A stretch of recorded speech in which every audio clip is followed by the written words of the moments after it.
நான் அப்படின்ற அந்த வார்த்தைக்கு அர்த்தம் என்னன்னா தேவன் அப்படின்னு அர்த்தம். நான்ற வார்த்தையை யூதர்கள் உபயோகப்படுத்தவே மாட்டாங்க. ஏன்னா மோசைட்ட சொல்கிறாரு நான் நானே. மோசை பேர் கேட்குறான், உங்கள் பேர் என்னன்னு. அவர் சொல்கிறாரு நான் ஐ ஆம் த லார்ட் அப்படின்ற பாருங்க, ஐ ஆம் த காட். இந்த நான் அப்படின்றது கடவுள். அப்போ நம்ம நான் தான் செஞ்சேன் அப்படின்னு சொல்றதுக்கு நீங்கள் என்ன சொல்ல வரீங்க? நான் கடவுள், நான் செஞ்சேன் அப்படின்னு சொல்ல வரீங்க. நான் கட்டின மகா பாபிலோன் அப்படின்னு சொல்கிறான். இன்றைக்கி சில நேரங்களில் இவனை மாதிரி நம்ம எதுவும் பெருசாக கட்டலை, இவனை மாதிரி நம்மள்ட்ட பெருசாக எதுவும் இல்லை.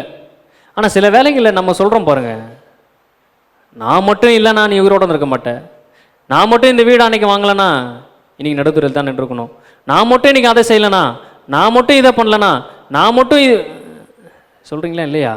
நான் நான் நான் நான் இந்த சமையல் யாருங்க செஞ்சது? நான் தான் செஞ்சேன் அது சொல்லலாம். அதுக்குன்னு நான் செய்யலைங்க அப்படின்லாம் சொல்ல முடியாது. இந்த ட்ரெஸ் யாரை வேண்டதா நான் தான் வேண்டதுன்னு சொல்லலாம். ஆனால் ஒரு இடத்துல கர்வமாகி பெருமையாகி நான் தான் உனக்கு பண்ணேன், நீ வாழ்றதுக்கு நான் தான் காரணம், அந்த டைமில் கரெக்டாக ஹாஸ்பிட்டலில் கூப்பிட்டு போகலான்னு நீ செத்துருப்பல, அந்த நான். அப்போ அந்த நான் அப்படின்ற வார்த்தை ரொம்ப பெருமைக்குரிய வார்த்தை. நான் கட்டின மகா பாபிலோன். இந்த வார்த்தை வந்த உடனே கடவுள் பேசுகிறாரு, நீ மனுஷ இனத்திலிருந்து கீழே தள்ளப்பட்டு இன்னைக்கு ராஜாவா இருக்கிற, எல்லாம் உனக்கு கடவுள் சொல்லி வணங்கிட்டு இருக்காங்க. நாளைக்கு பார்த்துக்க, உன் மாடு எங்கே மேய்தோ அங்கே தான் நீ மேய்வ. எத்தனை வருஷம் மேய்வ? 7 வருஷம் நீ மாடு மாதிரி புல்ல சாப்பிடுவ, பனியில் நனைவ. 7 வருஷம் தாண்டினதுக்கப்புறம் அவனுக்கு புத்தியெல்லாம் தெரியுது, கடவுளுக்கு விரோதமாக தெரியாமல் செஞ்சுட்டேன் சொல்லி மன்னிப்பு கேட்டு அவன் மனம் திரும்புகிறான்.